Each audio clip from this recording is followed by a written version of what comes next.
back. If you just joined us, this is the Morning Cafe. Today, in the lifestyle segment, we're talking about taking care of your skin. We learned quite a lot from Domiana, who is a skin therapist. And I know before we took a break, we mentioned about products. I've heard of ladies, Domiana, who talk about some products that are orally administered are usually more riskier than the ones administered on top of the skin. Is this the case? No, because before you get any oral medication, normally what I do, I normally send my clients to a dermatologist. So someone would not prescribe themselves and take which one, because it's not safe. When you just prescribe yourself and take it, it's not safe. But when you go to a dermatologist, they'll give you the right medication for your condition. So it's safe to get it if you've gone to see a dermatologist. So it's safe to take medication, and I normally send many clients to dermatologists because some of them, they come and I cannot. There's a stage where the skin is at where I have it to incorporate a dermatologist where the acne is more severe, or they have bacterial infection, or it's too much that they will need to see a dermatologist first. Okay. Yes. And talk about acne. What causes acne, and what are the available treatments for the same? Yeah, causes of acne depends. Like I said earlier, that someone would get acne because of hormonal imbalance. Probably the hormonal therapy they are in, that is family planning, that will make their hormone to go haywire. So someone will get acne from that. Or someone will get acne from puberty stage, where they are changing from little girls to women, or men to big men, and so that change of hormonal, they will get acne. Or there's other acne because of the weather condition or change of climate. Someone will get acne because of that, and someone will get acne because of using harsh products to their skin. Then still there's that. So we normally take through the consultation with the clients that where could be the problem. How would you be, when you give me your information, I will know the type of acne you have. Then I will know there are different treatments for different acne. So for hormonal therapy, if you're getting acne from your hormonal therapy that you are in, that I will ask you to go to your dermatologist or gynecologist to change your family planning. Because some of them, they are too much, that the hormone is not going to get balanced for a while. So someone would not like to go with this acne forever. Then there are again treatments which we do from the outside, like the skin, for acne. We have chemical pills for acne, not chemical pills for taking in, but it's a procedure done on the skin, and it's done like weekly. Someone would come every week consistently to do the acne treatment.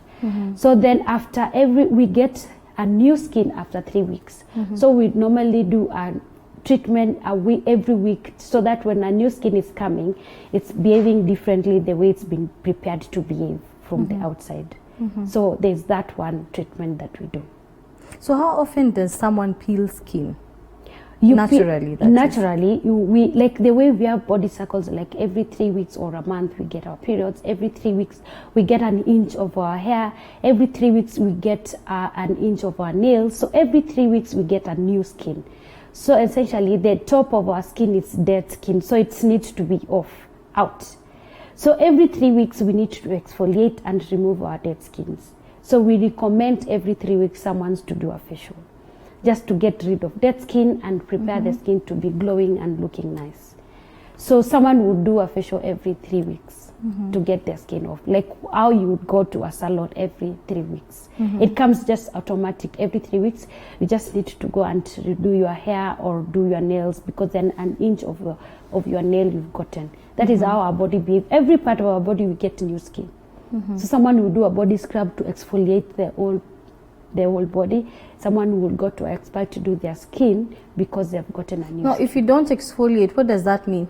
If you don't exfoliate, then you get piles and piles of dead skin. That's why some people would smell like you're thinking there's a smell with this person, but you can't tell where, because they've got dead skin on their armpits, on the back of their ears, on the hair.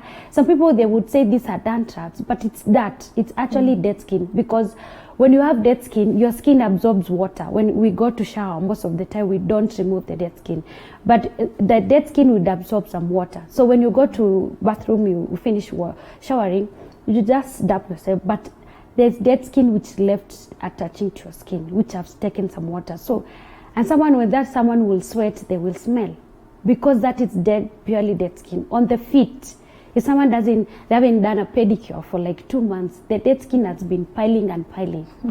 And if the water, they get some water on their feet and they have not dried well, the skin will smell, because that is all dirt.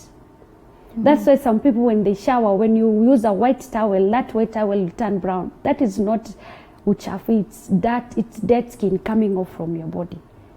So we need to exfoliate our body every 3 weeks. If you don't, then you will have this smell. Interesting. Yes. So let's talk about taking care of dark spots, because you find, even for men, you'll find someone has black spots on the face.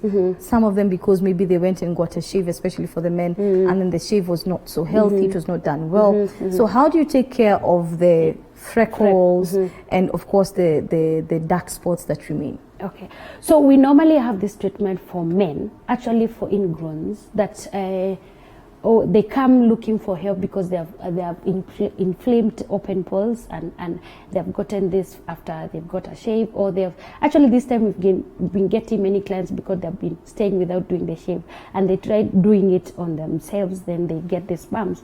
So what we do, we have a machine that we use to burn or to correct the hair growth to come out the right way, because when you get an ingrown, it grows inside the skin, like it doesn't come out. So first we remove the dead skin, and then we pluck it, and then we use a machine like to burn. It's called high frequency, like we make it behave the way it's supposed to. But essentially we have to steam, we have to exfoliate and pluck with a tweezer, and then we use a machine to correct the skin. Yeah, so there's that treatment for men for that kind of skin. All right. I think, for me, of course, the concern would be what's affordable for me in terms of taking care of my skin, making sure that I have that glow, especially for ladies. Everyone wants to have that glow. And by the way, in applying makeup, there's something I noticed. I'm not an expert, but something I noticed, that some people, makeup usually settles differently from others. Is there a correlation between how makeup settles on your face to the health of the skin? Yeah, true. If you have a good skin, like me, I was late, like I was coming here, I was like 10 minutes late. But I've done very minimal makeup because I don't need to hide my marks. I have no uneven skin tone, so I need very minimal makeup. So if I put a bit of makeup, my skin will settle very quickly, and the makeup will not be cakey, because the skin has no issue. But someone here with a lot of blackheads and even skin tone, they use a lot of makeup to make the skin look even, to hide spots. So you will end up using a lot of makeup which will not settle well. So when your skin is good and smooth and you put just a bit of makeup, your skin, the makeup will glow or will sit well compared to someone who was under the skin is not good.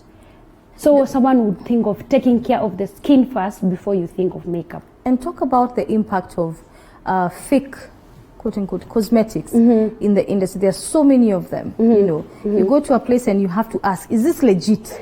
I know. Or this is not legit, because you get scared. What's the impact of makeup or cosmetics that are not, they're not legit? Yeah.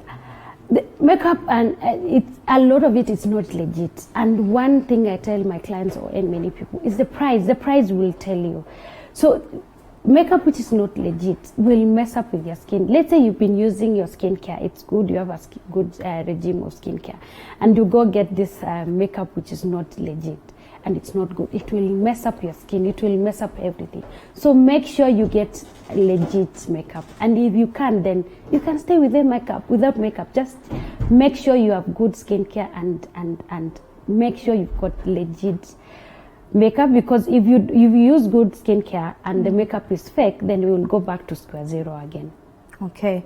Finally, Domiana, is there a routine one can adopt that can help them improve their skin? A daily natural routine when I wake up or when I'm sleeping, where I'm not necessarily using products, but something natural that anyone can adopt, especially during COVID. Remember, we're trying to save on finances right now. So what's a simple routine that someone can adopt, even as we hopefully plan towards, buying the products and going through the procedures you've mentioned? Like the routine in the morning, someone has to use, like, if you don't have a cleanser, but you need to have just a cleanser, something to wash your face with. If you don't have a cleanser, just use running water, but you don't use panga soap or bar soap. Use just running water or a cleanser, and then a moisturizer, which has a sunscreen. Because at the end of the day, we need something to protect our skin. So use a sunscreen. Just wash with running water and use a sunscreen. Running water and sunscreen. Sunscreen, if you don't have a cleanser. Then if you don't have a sunscreen, make sure you have something to moisturize your skin. If you have oily skin, get a moisturizer which will balance your sebum. But make sure you wash and moisturize. And most importantly is the sunscreen. Make sure you have sunscreen, because sunscreen will cover and will protect your skin. And then in the evening, make sure if you had makeup, like the way you have some makeup, make sure you remove all traces of makeup. Make sure you have a makeup remover, which will remove, or a cleanser, which is a makeup remover, which is going to remove all the traces of makeup. So don't sleep with makeup. You wash and moisturize. Okay. Well, thank you so much, Domiana Mwangangi, Thank you. Skincare expert. Thank you for having to me. us today and giving us so much knowledge on taking care of the skin. We appreciate your time. Thank you. Well, that has been Domiana Mwangangi telling us all about skincare